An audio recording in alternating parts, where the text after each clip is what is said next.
Spain. Well, welcome everybody to the Just Add Bourbon podcast. I'm Jimmy Don J.D. And I'm J.D. What's going on, everybody? And it is another beautiful Sunday evening here in the hills of Eastern Kentucky. We have a lot of stuff to talk about today. JD, let's just jump in, man. First things first, I'm sitting here, got the ball game on. I've got the Tampa Bay Green Bay game on, and it's freaking Tom Brady going to go to another Super Bowl. Man, it's looking like it right now. I'm about to lose $50, it looks like. Oh, no. Did you put some money on the game? Yeah. Dude, I'm a sucker for betting. Like, I love to gamble. I don't know what it is, but I think it's fun. And it makes everything better. Like, right. You get a little bit of money on the line. And yeah, it's crazy how you can make that St. Mary's Canisius game actually interesting, right? Absolutely. And so, neither one of these guys on my team, but it looks like Green Bay just kicked the field goal. Makes it 31-26 with 2:05 to play. Green Bay's got 3 timeouts, but Tampa Bay still got Tom Brady on the field. So it's and then you got your Chiefs coming up later tonight, right? Here, well, probably while we're doing the show. Chiefs will be kicking off during the podcast. JD won't be worth a dime. I will try to be as attentive as I possibly can. So JD won't be worth a dime here in about 30 minutes. So, JD, did we go through that last year? Yeah, we did. We tried to do a podcast, and it was pointless, really. He was like, okay, let's shut it down. Yeah, we might as well just shut this down. All right, so just a couple of quick sports things. We were talking about, the games here. And, JD, you may have – oh, look at you. We may have the – That's the one I showed you. Is that the JB glass? JB, just that Bourbon podcast. Glen Cairn glasses. I got them off of Etsy. Had a guy put our logo on the glasses. It's pretty cool. Well, that's sweet, man. That's cool. Yeah, I don't have one. Yeah, we can take care of that. We can make it happen. So, JD, just real quickly on the sports thing, especially with the pro football game going on right now, this may be the 4 best quarterbacks in a while that we've had in the divisional playoffs, man. I mean, as far as – because you got Brady, you got Rodgers, Jared Allen, and Patrick Mahomes. Josh Allen, yeah. Or what did I say, Jared Allen? Yeah. Josh Allen. Yeah, Josh Allen. Now, these guys are proven to be the real deal, like Josh Allen and Patrick Mahomes taking the league by storm. Then you also got those, 2 guys that could be the GOAT on the other side of the NFC with Aaron Rodgers and Tom Brady. It's a great weekend for the NFL football, man. I'm glad I didn't stop watching because they knew. You know what I'm saying? No, it is, man. It's definitely a good weekend. And then our Cats played last night. They ended up beating LSU, but then dropped a stinker at Georgia earlier in the week. A game that we should have won, was up by 6 with like 2 minutes to go and still end up losing. I don't know what Cal's doing this year, man. I just can't figure it out because we were up 13. Then all of a sudden he changes the lineup and puts 2 bigs in, and now we're only up 6. Like, I just don't think the Cats can play with 2 bigs, dude. I just think they've got to play. Boston seems to be coming on a little bit. Dante Allen's doing his job, spreading the floor. Everybody seems to be growing. And it's kind of the typical thing that happens with Cal's teams we've just lost this year, where normally we don't lose that many games, right? Especially early on. So is that what I still think we're going to be pretty good, dude, by the end of the year.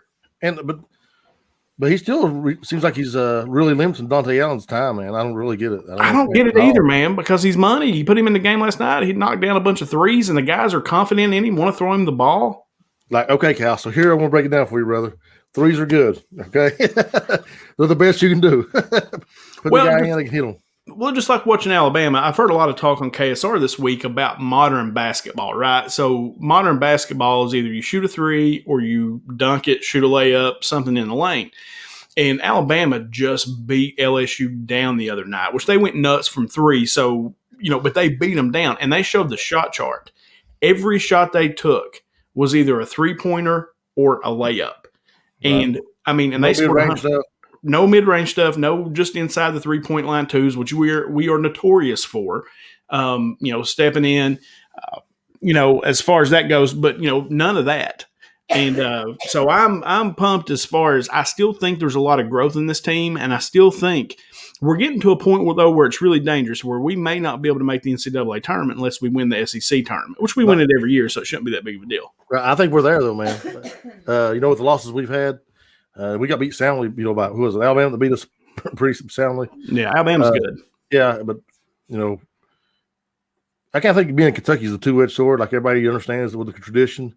When you're not as good as you usually are, they're going to rank you 22nd, 23rd, 24th. They're going to drop you down the 60s, Right. Because they don't want you there. So It's a double-edged sword, man. And well, and you get this weird thing happening with Kentucky, Duke, and Carolina. All three. It's like the first time since 1960 that all three have not. At least one of them haven't been ranked.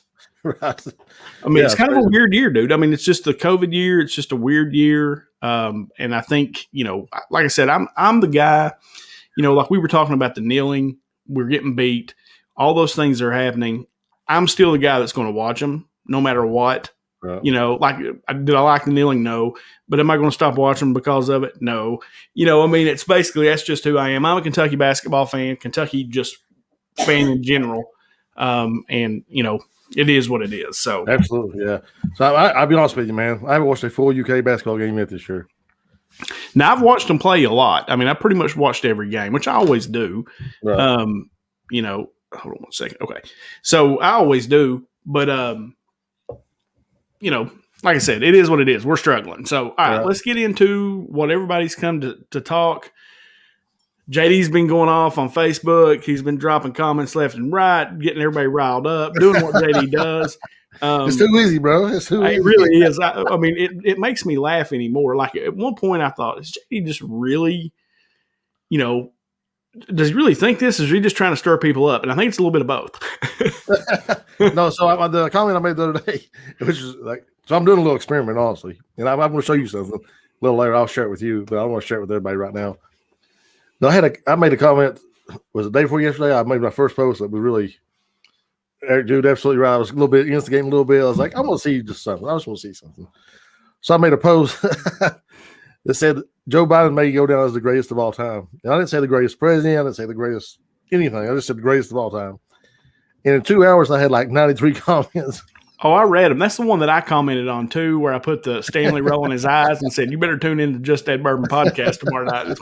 This might get fun." Yeah, and so then yesterday I made a meme. Is the Narcos meme with the TV Pablo, whatever. Said, the Republicans, he's looking all sad and stuff. And, the Republicans, when they realized that Trump's unemployment rate was worse than what he picked up, what he inherited from Obama, and it got some, but. These people are just too easy, man. Like they get too fired up too easy. What's that we used to call the snowflakes? We used to say triggered, right? It's happening in reverse now. Yeah, it's happening. That's always been a thing, man. It's always happened to No, you can, whoever the loser is or who is, the people who win, the people who lose the election can get triggered really quick. I said it's funny. Like I laughed at it. Like I saw that and I was like, okay, this ought to be interesting. And so I started reading some of the comments and I was like, oh yeah, I see what he was doing there. I actually had a lady comment on one of my posts. I mean, also, okay. So I also made one more post this week. It was the Mark Safe post, and I put I'm making a post from making all the dumb shit posting the copy and pasting a bunch of dumb shit to make Donald Trump seem like a good president or something. Mark Safe from that today, And I had a lady comment on it today, said, I was suggested to follow your page for your comments, and so far I have not been disappointed. No, it's pretty funny, man. I said it is kind of entertaining. I said, and people realize. I hope they realize at some point that a lot of times you're just trying to get a conversation started, and the conversation sometimes actually it gets really good down in there, and you'll find some interesting points on both sides of the aisle, really. And it's an interesting discussion, but a lot of times it makes me laugh because people really do get upset. I mean, it's like it cracks me up. Yeah, it cracks me up. All right, so let's jump into kind of the political talk. And this is something that JD and I actually wanted to talk about, I guess, last week, JD. We just said so much, man. Yeah, I mean, well, last week I had to do the dance competition thing, and I didn't get to come on. Yeah. And then the week before that, though, we had such a crazy show, talked about so much that we kind of missed this. And it was the thing where it was in Congress, and they basically, when they prayed and they said amen, they said all women. And all women. All men and all women. And I thought, and look, I don't know how you feel about that, okay? But I think that's the dumbest thing in the world. I just do. I just think that's so dumb. It's amen. Everything doesn't have to change, man. I mean, everything doesn't have to, do you know what I'm saying? Oh yeah, I agree with you, man. Like, I think it's stupid, but I think what's stupider stupider is more correct, I guess, correct, right? More or stupider. What's stupider is people being so outraged by it. Like, the only thing stupider than that guy saying "a women" is the people being outraged by it. Like this guy's trying to change. Like, who cares what that guy says? I don't. Do you care what that guy says? Because I don't care less. Not at all. There's no way I can care less. I don't even know who that dude is. Couldn't care less what he says after he says this prayer. I just don't. And no, well, it was, and it was one of those deals where I was like, really? Like that was the thought in my mind was like, really?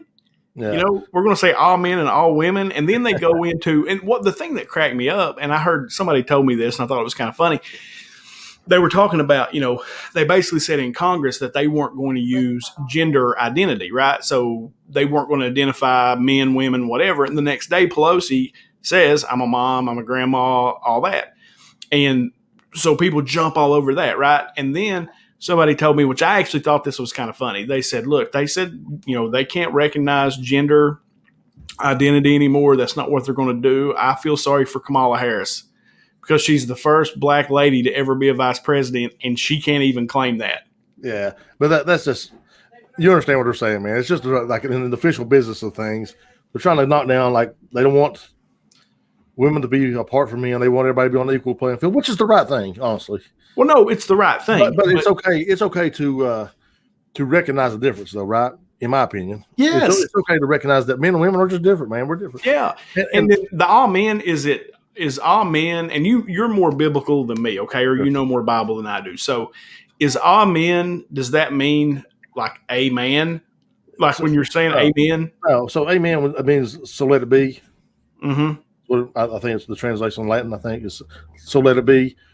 And no, so that guy was definitely just trying to get a rise, man. Yeah, well, that's what I'm saying. Why even do that if you're that guy? But the thing is, like, it worked. It was so easy it worked. Like, why give that guy that platform, man? And make this a thing that's not a thing. It's not even, they'll never probably do it again. But these guys are just, so it's almost like virtue signaling to the right. We talked about virtue signaling for the left. Mm-hmm. These are people on the right virtue signaling because, I'm so outraged that, Christianity's been attacked in the Senate. The prayer, they're even saying, hey, women. Like, who cares? Who cares, man? Well, no, I can see people caring, though. Like, I don't care. No. But I can see where people would care. Like if you go to church, if that is very important to you, I could see where, that's pretty sacred, right? The prayer is sacred to Christians. And saying amen at the end of it, that's the point. Why even, if you're that guy, why even say that? Because it doesn't even mean amen. It means so let it be. It just, you know what I'm saying? It doesn't make any sense to me why he would even say it. Because does that mean he's the dumbest man on the planet? Because he doesn't know? No, he definitely knows. He definitely does know. That's the whole point.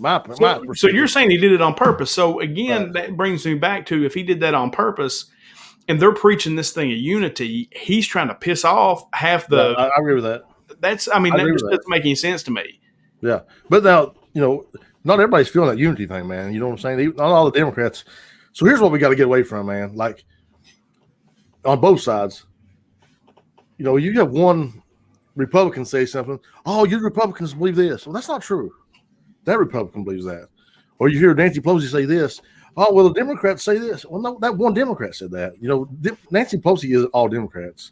And that one guy that's the crazy right-wing Republican isn't all Republicans. So we got to get away, man, from saying, all Democrats want unity or all Republicans want unity. It's not true. Some of them like this strife. Some of them like this divide. And that's how the game's played for all these people. That's how they keep their votes. That's how they keep their constituents happy. Is they keep poking the bear on the other side of the aisle. So here we go.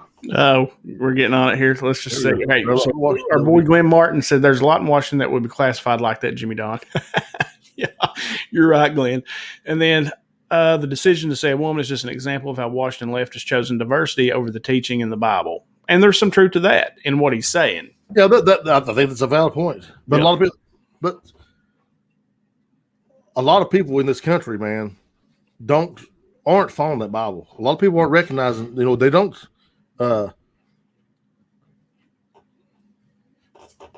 They don't call themselves Christian. They don't call themselves follower of Christ. They don't call themselves. So it's fine, man. It's, to me, the diversity thing is a good thing in my mind. Still, yeah, it's always a good thing. And I'm just not offended by him calling it a women. Go ahead, Jason. All right. The amplified reaction may be due to silly things gaining steam and becoming a reality. That could be too. I mean, that's a not a bad point either. So no, I mean, again, I just kind of thought, number one, I thought it was dumb. I was like, why in the world would he even do that? Like that. But again, like you said, he's basically trying to stir up his base and do what politicians do. And like I said, and I can see where it's absolutely an issue for Christians. I can, because, Christians do feel like they're under attack in this country or feel like they're being minimalized. That's true. And in some cases they are because of some of the rules that are going to get passed. Whether that's good or bad, there are people who feel that way. So I'll say this about that. I feel like Christians have always had it their way in this country because they've always been they've always been the majority. And so when some of these things get pushed back or taken away from them, it's hard. It's like having great benefits at work and then losing a couple of those benefits, man. That sucks. Even though you still got really great benefits, you don't have as much as you used to have. So it's hard, man. Like, well, let me ask you this question though: when it comes to Christians, so to lose that holding you've always had, man, it's a tough pill to swallow. And I think it's not always necessarily a bad thing that Christians are losing that because our country, as much as people want to pound their chest and say it, our country wasn't founded to be a Christian nation. It just wasn't. Our country was founded on the basis of freedom of religion. Not just Christianity, freedom of religion. So that's my point. Okay, so no, and that's a valid point because it was founded upon the freedom of religion. The thing that I kind of see, and I was raised in the church, and so I've been around it my whole life, and my family is all members of the church. I'm probably the only one that's really not, to be honest with you. It's one of those things where they can get marginalized, but when they say something back, then they get pounded for saying something back. Like, oh, it's the Christians saying that. It's the Christians. Whereas if it's another group, for example, LGBTQ, the black community, anything like that, you say something against them, you're a bigot, you're a racist, you're all those things. Whereas if a Christian pushes back on something, then they are almost shunned for doing so. Well, I think it's because they've been in charge for so long. They've been running things for so long. And now these other groups are starting to gain some power and some, being treated as equals. They want to be treated as equals. And the Christians are pushing back against that in a lot of ways. So when you keep the downtrodden, that's when you get the pushback. That's why the pushback. When you take the guy in that's been in charge for all these things, man, and then you take some of that power away and you give it to somebody else, it's a tough pill to swallow. That's just the only way I know how to say it. Yeah. Does that make sense, man, what I'm trying to say? No, it does. It makes sense. To me, it does. I mean, how do we get past all this division? That's a great question, man. It's a good question, Glenn. And that's probably the question of the hour is how do you get past the division? Until these politicians decide that, because it's almost like political theater, right? We are so – and here's the crazy thing, JD. We've talked about this on here 1,000 times. You and I have very different ideas about things, right? As far as 90% of the stuff we actually agree on. We actually agree on the end result. That 10%, and really the 90%, we agree on the end result. We may not agree on how you get there. The other 10% are just things that we're probably never going to agree on. And that's okay. And for some reason, people have lost the ability to agree to disagree. It's okay that you and I don't agree on everything. It's okay that I don't agree with everything my mom said. It's okay. People are individuals. Like we're getting ready to, here in a second, we're going to go through Biden's executive orders this week. And as someone who identifies as a Republican, as far as politically, I have an R beside my name when I go vote. You're going to find that there are some things that Biden did that I actually agree with in his executive orders. And you're going to find some things that I absolutely disagree with. And I think what's funny about that is like, I'm probably going to, like, whatever you agree with, I'm probably going to disagree. Right. Which is fun, right? Which is fine. It's fine, though, right? I mean, at the end of the day, man. Well, and people so identify, and I think that has to do with social media. I think it's with the way that our news organizations, it's not anymore, they don't really report the news. It's all opinion-based. And so people get riled up, man, and get into these clicks or whatever, and they get all fired up, and people just get so mad at each other. And so here's the problem. Go ahead. Oh, I'm sorry. I thought you were done. No, we're so tribal. We're so tribal. if a Republican was to say he disagreed with Trump 3 months ago, he would have been absolutely lambasted and persecuted because he might have disagreed with one thing that Trump done. You know, it's like you got to be all in or nothing at all, man. And that's just not the way you think life is. You know, there's not black and white. A lot of life is gray, right? And people are, messaging me or commenting on that status. So what do you think about Biden doing this? You know, well, I disagree with that. I don't necessarily agree with him doing that. And that's okay. I mean, I would, if I had to redo my vote, I'd still vote the same way that I did. But that doesn't mean I'm going to believe, I'm not going to die on the hill of everything that Biden does is perfect. Right. Which I think has been one of the crazy things about, Trump supporters is like, no matter how far he went, man, they were willing to defend it. And that's really, man, that was tiresome for the last 4 years. It's been tiresome. I know that he was persecuted and pumped up or and attacked by the left, but the idea that everything he done was right by his followers was very, very tiresome.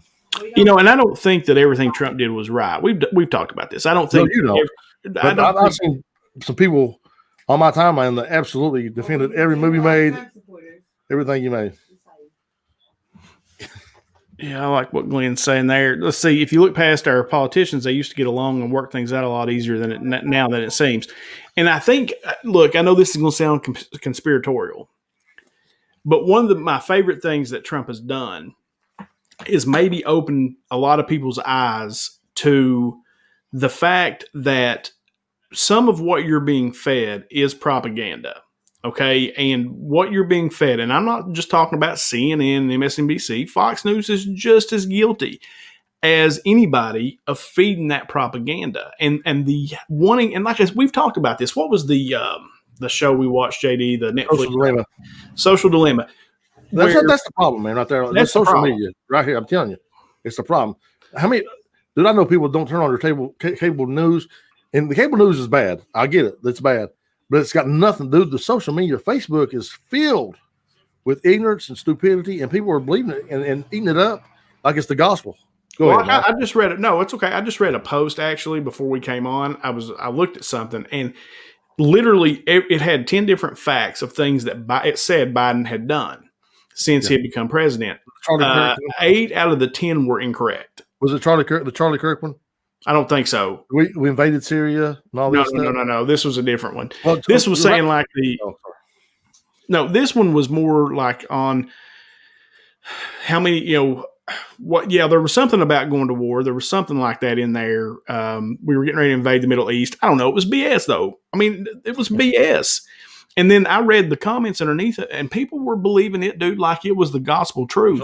And I was like, look, you cannot look at these headlines and you cannot look at these posts on Facebook, dude, because they are trash. They are there to get people excited, to get people riled up. You have got to, and I know it's easy to say, but you've got to research this stuff. If you see something like that, then you've got to take the next step and say, is this actually true? Yeah, absolutely. And this Charlie Kirk, I'm talking about, it's talking about like, he killed 30,000 jobs his first 2 days in office, and we're invading Syria, and we've lost our energy independence now. It's like, bro, so let me go ahead and just say this, and I'll say it right to your face. I'm Donnie Baker. I'll say it right to your face. If you shared this Charlie Kirk meme, then you're one of the dumbest people on the planet, period. Because there was almost nothing true about that meme. I mean, it's just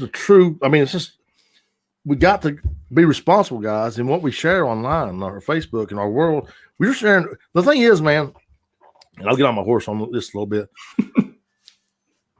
When we share something on Facebook or our social media pages, most of the time, those are people we know and our neighbors. And we're driving them into a tribe. And that's what that Charlie Kirk meme was done. And it's 90% false, man. There's almost nothing true in the whole thing. Yeah, the one I read was what it does is drive us apart. It drives us apart. Yeah. And then the people this guy, it's Charlie Kirk. This guy knows what he's talking about. So it's got to be true without you ever checking it, man. Right. So you go and you take it. Oh, I found it on Facebook. It must be true. We say that joking around, but a lot of people feel that way, man. Like, because it looks professional, it looks real. It comes from a guy who's got an audience. But Charlie Kirk, man, that there's nothing true hardly at all about that tweet he made. Well, like I've said on here before, the most read story I think it was in like 2016. I believe it was 16, whenever Trump was elected, was that Trump had sent his personal jet over to pick up these soldiers and bring them back home. And it turned out to be complete BS. And it turned out that it was a kid. He was 16 years old, wrote that article, wrote that post, and put it out, and it ended up going viral. And that's the kind of stuff that's out there. And that's what I'm telling you. And that goes for the right and the left, because there's just as much trash on the left as there is the right. And you've got to, if people adhere to anything that JD and I are saying right now, if you get anything from what we do here on this podcast, is that do not take what you see on Facebook, what you see on Twitter, what you see on social media as the gospel truth. Take that information, because some of it may be true. Take that information and then do the next step and actually Google it. You can find this stuff, man. I mean, there's all kinds of stuff out there, all kinds of information. Freaking Larry Flint. Right. All right. So let's jump into, inauguration day. All right, let's do it. I want to start by saying that Biden actually gave a pretty decent speech, right? So, I mean, it wasn't a bad speech. But I left thinking, all right, it's partly BS and actions speak louder than words. Let's see what happens. So I actually text JD and Eric and said, look, I am sick to my stomach right now. And that's never happened to me before. Like, it caught me off guard. Even when the first time Obama won, I voted for him, so I was happy. The second time Obama won, I didn't vote for him, but I was like, whatever.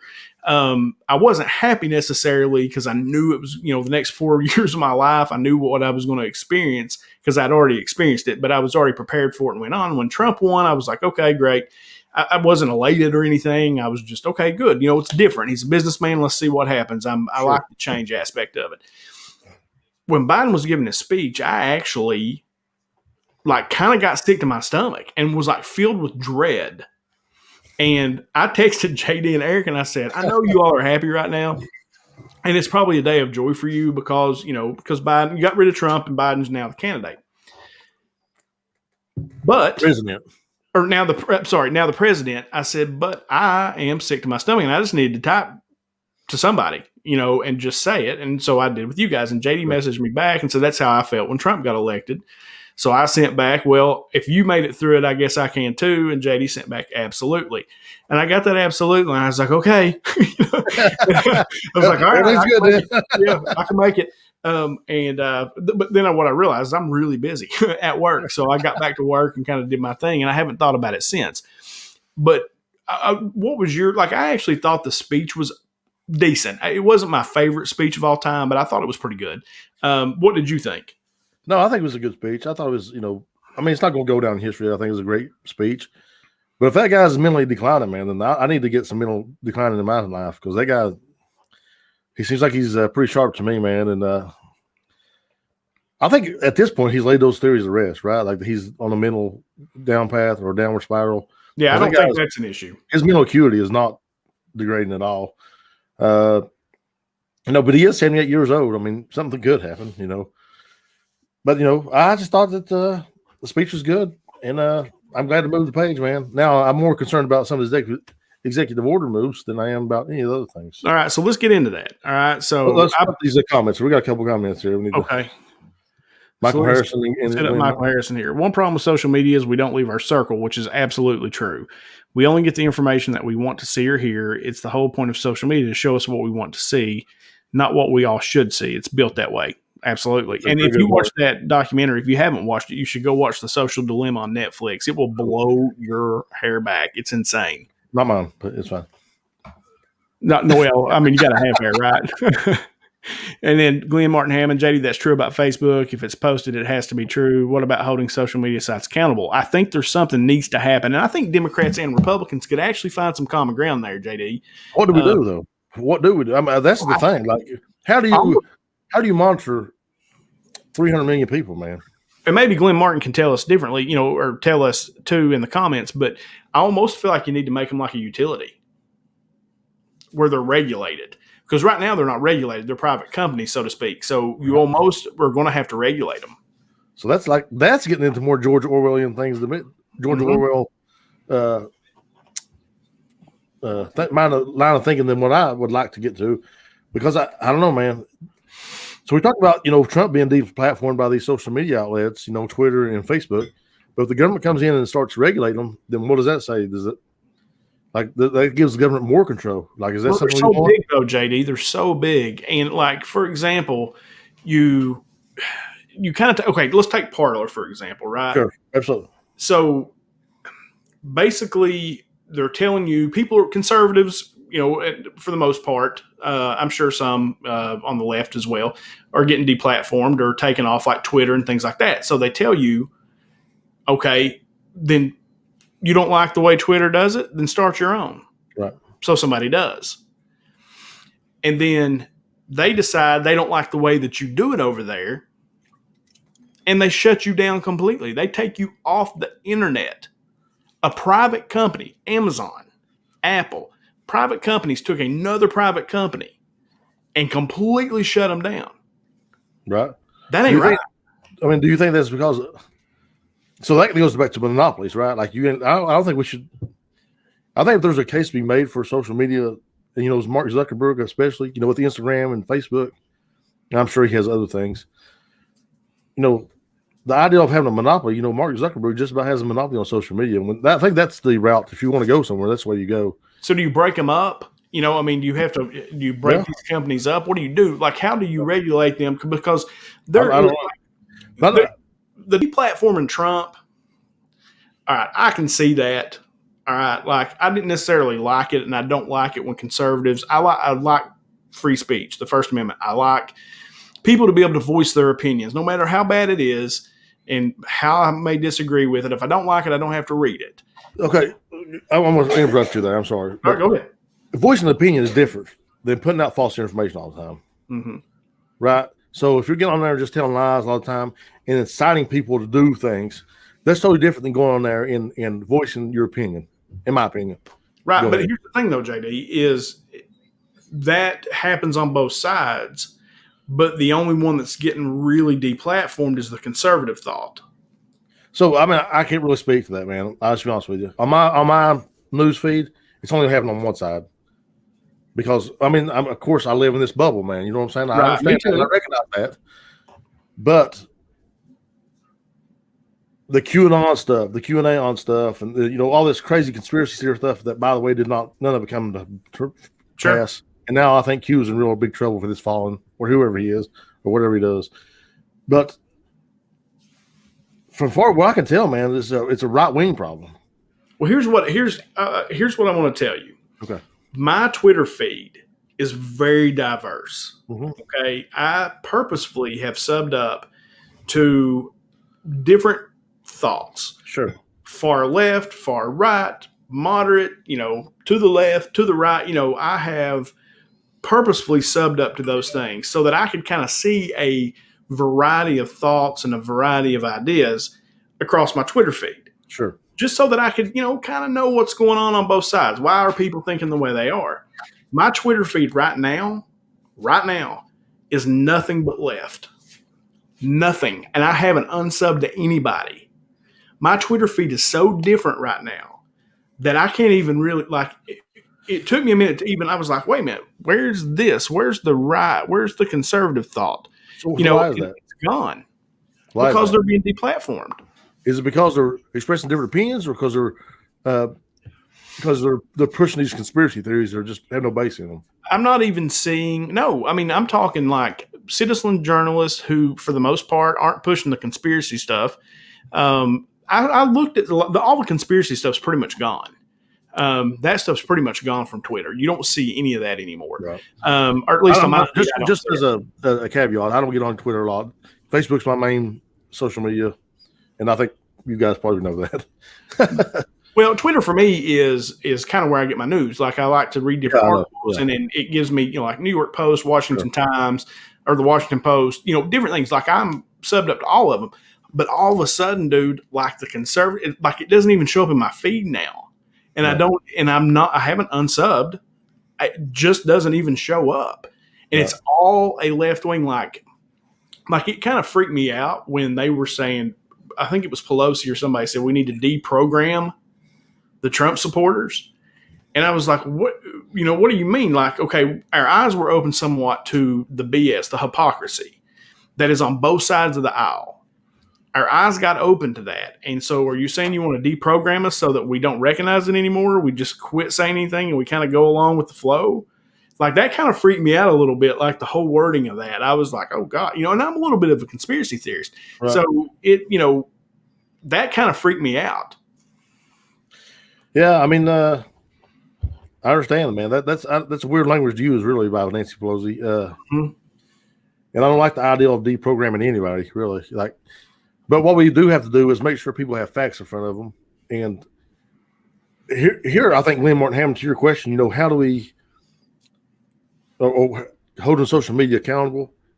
It's just tough, man, because without expanding the power of the government, you really can't, right?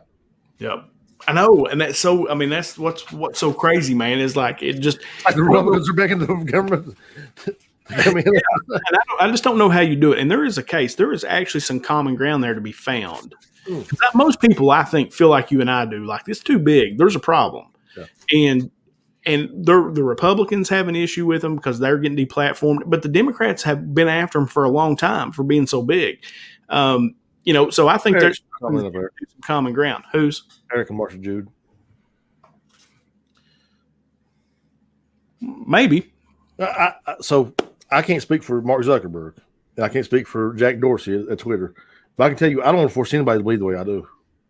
I don't mind the debate, as long as we're talking about facts. When we start talking about things that can't be proven, the things that we think might be happening, I don't want you to believe those things. But I don't want to force you. I like that you think differently than me. Mm-hmm. I like that you think differently than me, actually. Yeah, right. And so I don't want to force anybody to think the way or believe the things that I believe. What I want to do is find a good common ground and work together to make America the best it can be, man. All right, so let's work through, JD, a couple of these executive orders. So the first one was just changing over. I know, Eric, you're talking about the Dems. I know you are. Oh, that would be me, right?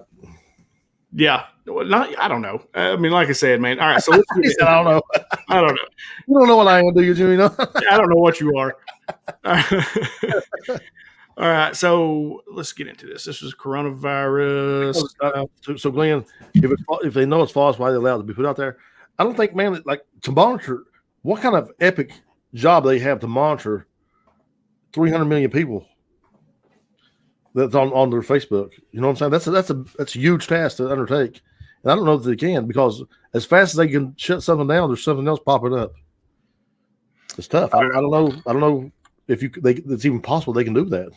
So let me skip through some of these, JD. Some of these are just, basic stuff like reorganization on how they want to do things. That's not a big deal. All right. So the big one that for me was DACA, right? Sure. So I actually am in favor of his executive order for DACA. I think those children specifically are here. They were born in this country. Their parents may have been here illegally, but that's no fault of their own. So, and they call them the dreamers. I think you legalize those people. I think you legalize their families that are here. And I think that's where you start. I don't have a problem with that, actually, at all. No, I'm all for that too. I think if you're a constitutionalist, you have to be for that, right? Yeah, because I don't have a problem with that. Now, the second thing was he stopped border wall construction. That I do have a problem with. And I think JD and I will find common ground on that. The immigration system needs to be altered. Town branch. Oh yeah, that the immigration system itself actually needs a lot of work, right? Sure, absolutely. After citizenship, and so what I see the wall as is the tourniquet, right? When you're bleeding out, the first thing you do is you got to stop the bleeding, right? And I feel like, to me, the wall, because the wall has been effective. I mean, the ICE director of ICE and the Border Patrol have said where the new wall has been built, it has eliminated border crossings.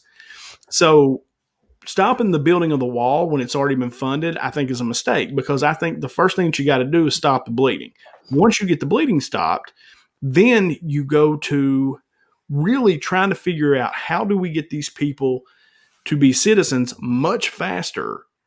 And the people that are trying to get into it just can't be freewheeling across the border like it's been in the past. And, you know, which also kind of goes to the census thing. The reason that, in my opinion, the Democrats want the census to account illegal immigrants is because those states, they get funding.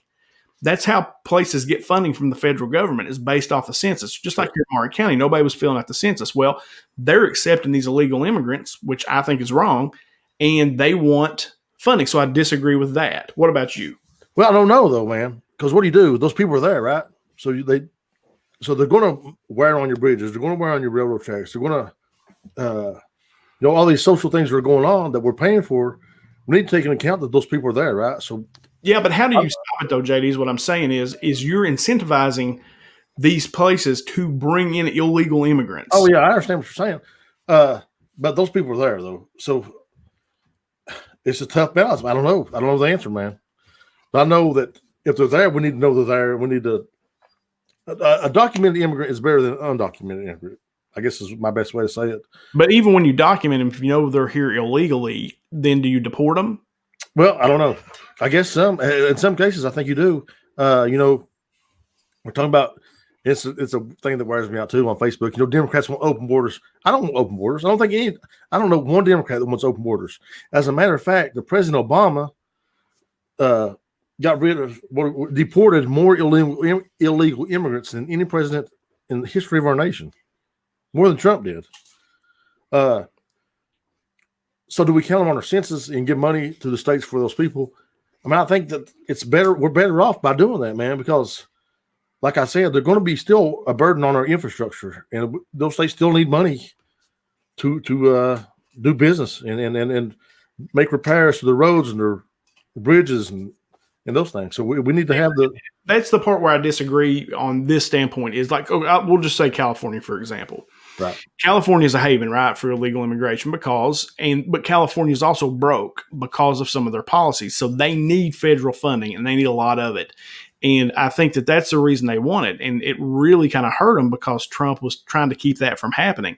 And I think that they knew that, oh, crap, we're not going to get as much money. Same thing here locally, countywide. We were pushing people to fill out the census because that's how we get our funding, right? Yeah. Like I said, it's because you're right in that the people are here.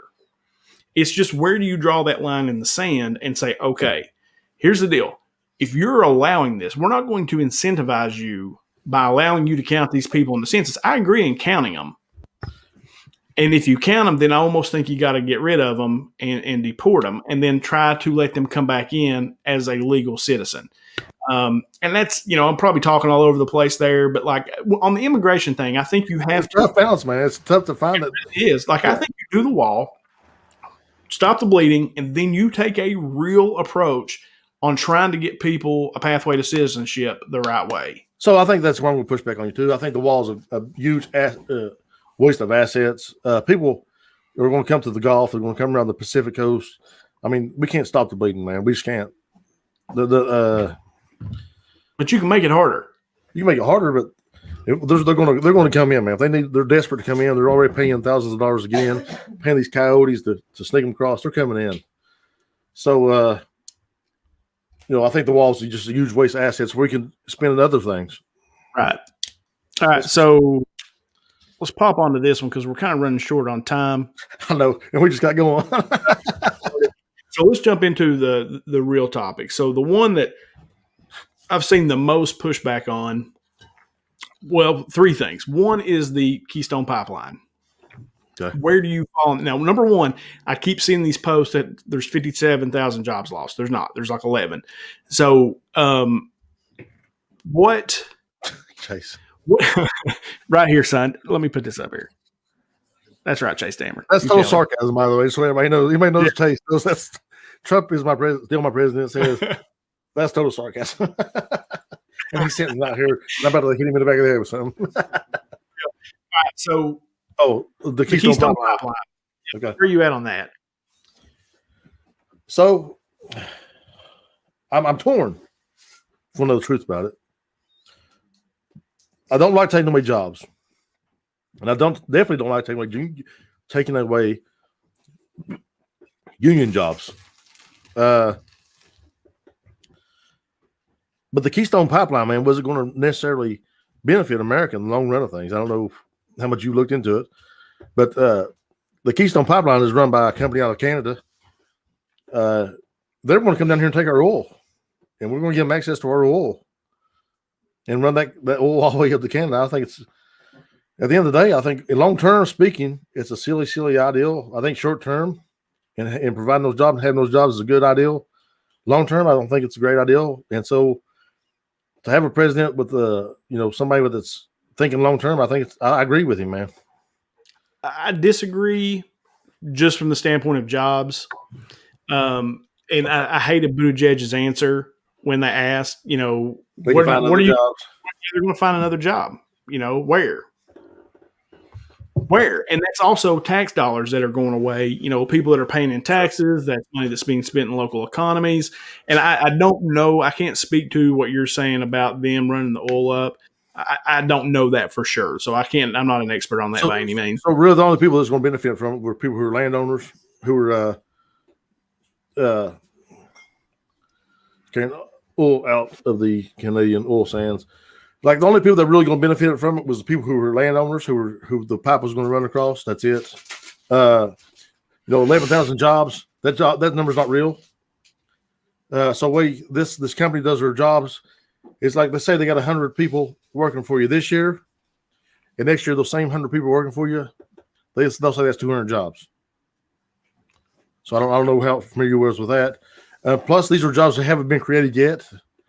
There were jobs that were, in the future that were going to happen. So it's not like they're laying people off, that or 11,000 people off. They're just jobs that weren't being created that are still there. I think that overall is the right thing. It's not really going to benefit America. That Keystone Pipeline is not going to benefit America in the long way. There's not a contract that says that they have to hire American labor to build that pipeline. There's a lot to it, man. Yeah. So I would feel totally different if we mandated there were American laborers that building that pipeline. Yeah, I agree with that. All right. So next one was the basically allowing transgender men to go into a bathroom. And the comment that I read is the thing that bothered me the most was, I don't want to confuse or put that stress on our school children while they're at school, that they have to decide where to go to the bathroom. I didn't realize this was a problem at the young age and at school age of what bathroom you had to go in. If you're a boy, you go to the boys. If you're a girl, you go to the girls. The other thing that happened now is the female athletes basically saying that transgender men could play women's sports. Yeah. So I read the bill today. Actually, I went on whitehouse.gov and read what the bill was about, and I didn't see anything about sports that's going to allow women or men that are transitioned to women to play, or participate in high school sports or any of those things, or pro sports or anything. All it said was go stop discrimination, and I think which is the right thing, man. We shouldn't discriminate. Well, I don't, but as a father, man, I got a totally different aspect of it. Like, I don't want my daughter in the bathroom or a locker room with a man who identifies as a woman. I mean, it's just I'm all about equality, JD. I'm all about everybody being treated the same way. I'm the left dad, or the left. I lean left as a politician or as my political views. But I'm very conservative when it comes to my daughter, bro. Too, brother. When your daughters go into the occasion, it's a completely different thing. So, what about funding for abortions in other countries? I need info on that because I don't know much about it. So what he's talking about, he's still talking about the stimulus bill, I think. That's the stimulus bill, yeah. And that money has always been there. Every budget that Trump has signed has had that money in there. Money going overseas, money, going to support the gender studies and things like that. I'm not for taxpayers funding abortions, honestly, but it's all good until a 6'8" boy named Susan takes your daughter's scholarship away. I mean, happens, there's some. I don't like that. I don't like girls participating or boys transition to girls. I don't like that, participation. I don't like that. I'm not a fan of that. I don't think it's right. I think it's an way unfair advantage. And if that's the way, I don't think that's the way the bill was. I don't think it's the way it's worded, at least from what I can understand. And I don't think that's what Biden's pushing. Right. I think Biden is, was trying to. I think people are trying to paint Biden as his left wing, way liberal, but he's just not that guy. And I hope he doesn't get controlled by those people. Well, that's the problem. Is I don't think Biden is that guy. Yeah. I think Biden's about as moderate a Democrat as you can find. And I'm willing to give him a shot, right? Like, I'm willing to give him a shot. I mean, one thing that he said was, look, you may not agree with me. I may not agree with you, but give me a shot and I'll give you a shot. And then if we disagree, we just disagree. That's the American way. Right. And that was the best thing that he said in that speech. And so I thought, okay, I'll give him a shot, and see what he does. A lot of these things that he decided to do, like I said, I don't agree, but my overall philosophy on immigration is just different than the Democrats. And that's okay. Like I said, I think everybody wants the same thing. It's just how do you get there? I take a little more of probably a harder approach than others. DACA, I'm for. All those things I'm for. The Keystone Pipeline, I really need to read about because I don't know that much about it. Right. And then the transgender, I want everybody, and I believe this with everything in me. I just want everybody to be happy. I know that's so sappy and stupid to say, but what you saying, bro? I just want everybody. Can't everybody just get along? No. So but really, everybody just needs to chill out for a second. Let's see what happens, and then if like I said, actions will speak louder than words. Biden said a lot of the right things on Inauguration Day. Let's see what comes up. All right, so we got to put that comment up. Which one? That's a comment worth putting up. Patty's. Oh, okay. Oh, come on, JD. This is a no-brainer. You can get it if you think hard enough. No discrimination. Just use the one in your pants. Not up for debate. Absolutely. Patty, that's why I love you right there. That's great. All right, so here's the big one.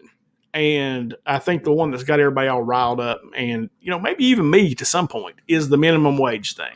Okay. So Biden has proposed $15 an hour minimum wage.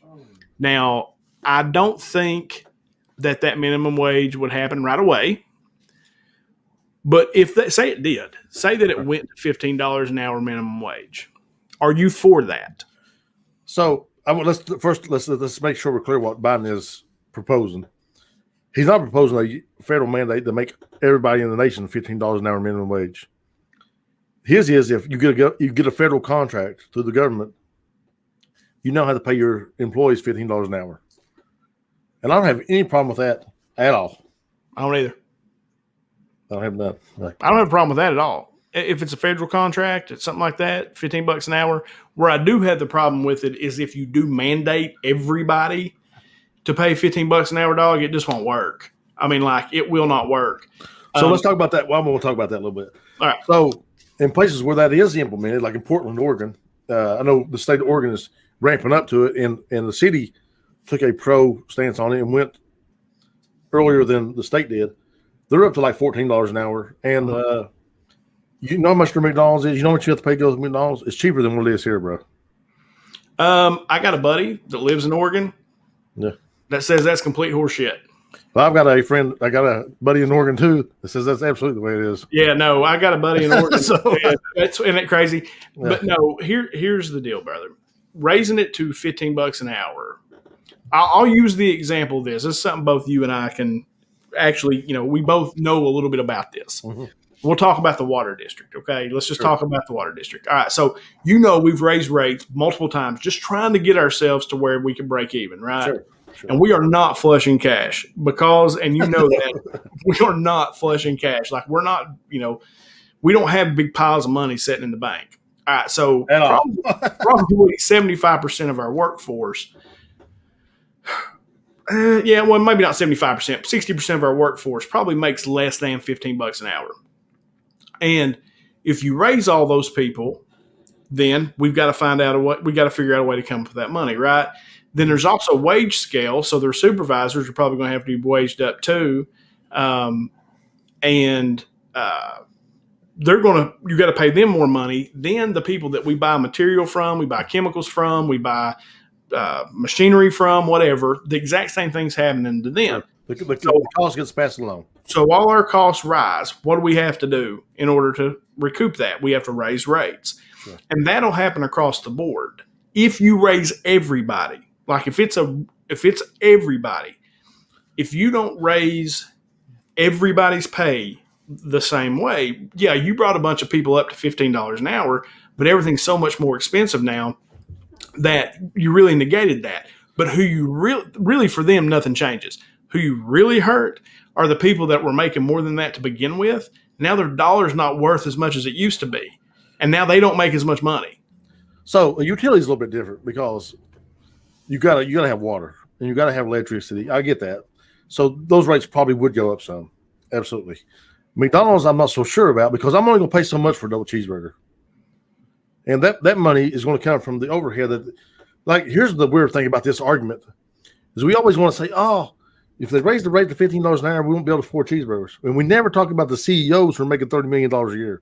Well, that's the thing, though, JD, is those people. But that's okay, though, right? Those guys are making that big money. No. So here's the next step, though. All right. So here's what happens next. Is we ain't talking about the Amazons of the world. We're not talking about the McDonald's. We're not talking about mom and pops. We're talking about the mom and pops are not going to be able to afford to stay in business because why? There becomes a breaking point where you're like, I ain't paying $10 for a cheeseburger. It ain't happening. Right? So okay. So let me finish this. So those people can no longer afford to be in business, or they have to cut half their workforce and work to death the people who are there. All right. So you do that, a lot of small businesses would go out of business. Okay, that's real. That would happen. Then there's still a market. There's still a void. Well, who fills that market? The big corporations. You will get to a point where the only thing that you've got left is Lowe's, Home Depot, Walmart, Bill Gates, Apple, Amazon, Jeff Bezos, all those guys. That's all you'll have left. There will be no mom and pops. And so what happens is the middle class shrinks and the 1% get richer. So, but that's not what's happened though, man, in places where it's implemented so far. What's happened is they found a way to make it work. I don't know, like, they may have this. So let's talk about corporations first, and then I'll go on the mom and pops. The mom and pop or the corporations, instead of making $33 million, they make only $30 million. I'm not going to lose no sleep over that, man. I'm just not. Mom and pops, like everybody's like, oh, the mom and pops will be shut down. Y'all went on 6 vacations last year. You drive a Mercedes around. You got this, that, and other. Like you might have to go on 4 vacations next year, man. I'm terrible. It makes me feel terrible. But I'd rather see these people make a living wage. I just would. The only thing, and you can read a Stanford study on this minimum wage rate. The only thing that happened so far that we can figure out about a wage increase, a minimum wage increase, it grows our middle class, which is a great thing for America. But it won't grow the middle class, though, dude. But according to the economists at Stanford, it will. And so I'm not an economist. I'll agree around that. If you consider making $15 an hour, if more people are making $15 an hour, then that grows your middle class. Right. But when the value of your dollar goes down because things are more expensive, and now you're making $32,000 a year, you're making $32,000 a year. I think $15 an hour is $30,000 a year. Sure. Yeah. So you're making $30,000 a year, but the cost of everything goes up. For the person who's making 40, the increase of that, people just got poorer, dude. Right. And nothing changed for the people who were making the minimum wage to begin with. But it did, because here's what happened, and I think I've explained this on the show before, but probably not since we've been doing the video. If let's say we're working at Walmart and I make $6 or $8 an hour, and my wife works at Walmart, she makes $8 an hour, and so together we make $16 an hour. We make about $32,000 a year. So that's not middle class right now. That's poor. But if I work at Walmart and I make $15 an hour, and my wife makes $15 an hour, now we're making $60,000 a year. We just grew the middle class, bro. Period. So yeah, you're both making more money, but now the cost of things is so expensive. And I'm not saying, look, the number of people. When I'm talking the number of people, yes, you're right. The middle class grew. Mm-hmm. There are more people making what you consider to be a living wage. I agree with that number. Okay, I agree with your concept. What I'm telling you is, though, the effect of that will be that the price goes up, and the people like me and you who are already making more money than that, Right. We'll be able to afford less stuff, or our money's not worth as much as it was. I understand what you're saying. So who's getting richer? The 1%, not the middle class, dude. It's about moving forward. But I disagree with that because I'm only going to pay so much for McDonald's hamburger. They're going to drop that price. My dollar's still going to be worth that price at McDonald's because I'm not going to pay. I'm not paying $6 for a double cheeseburger. I'm paying $3, and after that, I'm out.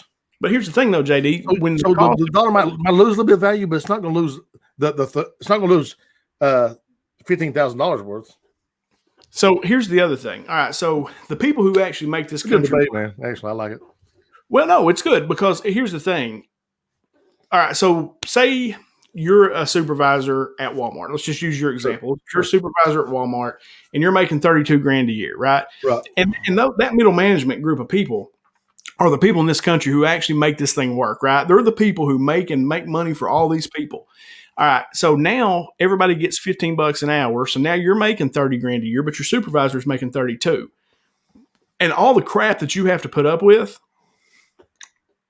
you're just going to say, screw it, man. Why would I put up with all this extra crap for $2,000 more a year? I'll just go down here and come to work every day and punch the clock and make $30,000 a year. Just like what you're doing for the water district now. You put up with a lot of crap that nobody else has to put up with. If everybody else is making almost the same as you, why would you do that? And so you're going to take a lot of people who are problem solvers, who are the real talent. And what's the point? Right. Why would you do the extra? Why would you? That's good. That's a good point, man. I think that's a very real thing, man. I don't have a real rebuttal for that because that's a real thing. Because I take on a raw responsibility that I wouldn't take for less money. That wouldn't be worth it. So Wesley Priest, great point by Wes. I actually agree with this. So according to the AFL-CIO, the minimum wage kept pace since 1968 would be $24 an hour. He's right. So here's the deal. I'm for raising the minimum wage. Let me be clear about that. No, or is the TD Bills 10-0? What? Yeah, we got to end this, bro. I'm about to. Yeah, okay, Jay's about to stroke out. So let me make this last point. So the minimum wage, along with everybody else's wages, should increase with inflation every year. So if you should that be government mandated though? I don't think you can mandate it because I think again private businesses and things like that. But that's how it should be done. But they're not going to do that though, bro, because they want to make that. They want to make that capital, bro. Well, that's what I'm saying, though, is they're still going to make their money because here's what they do. Amazons of the world, like that's what scares me, JD, is you get rid of all the mom and pops. You get rid of the small business, which is truly what, is the true economic engine of our country. You end up with the Amazons taking I got to go pee. You're going to have to wait. All right. So what I'm saying here, for those folks, I'll just talk to you. What I'm saying is you're going to take away the middle class. And when you take away not middle class, the small business, when you take that out of the way, that void's got to be filled by something. And these big corporations are going to come in and fill that void. So they get richer and the middle class actually gets poorer because your money's not worth what it used to be.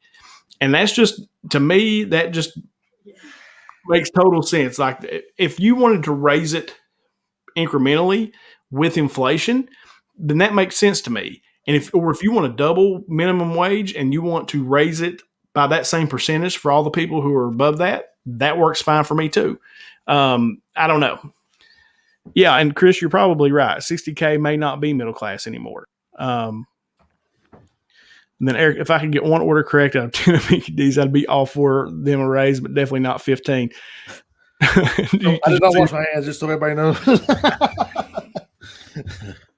So, all right. So I could get one order correct out of 10 at Mickey D's. I'll be all for them a raise, but not. And right here, just so you know, JD, right there. Right. Yeah, I don't care about what Steve said. Anyway, so I'm going to tell you all right now, Eric. I don't know if you must not ever work fast food because it's the worst job in America. It's hard, dude. It's a hard job. It sucks. But I ain't working there for $7.25 an hour. I can tell you right now. Never. I worked there when I was a kid. Not a kid. I was 16 to now, I'm a kid. That was a kid now. But, and it was hard. I mean, it was a hard job, but it was a stepping stone job for me to go get my education and sure. do what I do now. And look, whether people want to hear it or not, and it may be insensitive, JD, for me to even say it. There are different levels. Hierarchy, sure. And either you're going to put the work in and get yourself to where you can make that money, the more money, so that you can live a comfortable life, or you're not, and you're going to make minimum wage. But I mean, people get stuck, bro. It's not about. I worked with some people in the coal mines. I worked hard in coal mines. I made good money, but I didn't make money that some of these guys that don't work as hard because they had a break. They had a break that I didn't catch. They had opportunities that I didn't have. They had a support system I didn't have. So it ain't about always working hard, man. Sometimes it is working hard. Well, it is about working hard. If you want it, if you want to change, you can do it, man. What the thing about America is, and we've talked about this just like with the Rooney Rule of football, it's equal opportunity. It's not equal outcome. So everybody, the goal is to create the same opportunity for everybody. If you've got the drive, if you've got the hustle, if you've got the work to go out there and take it, that can happen.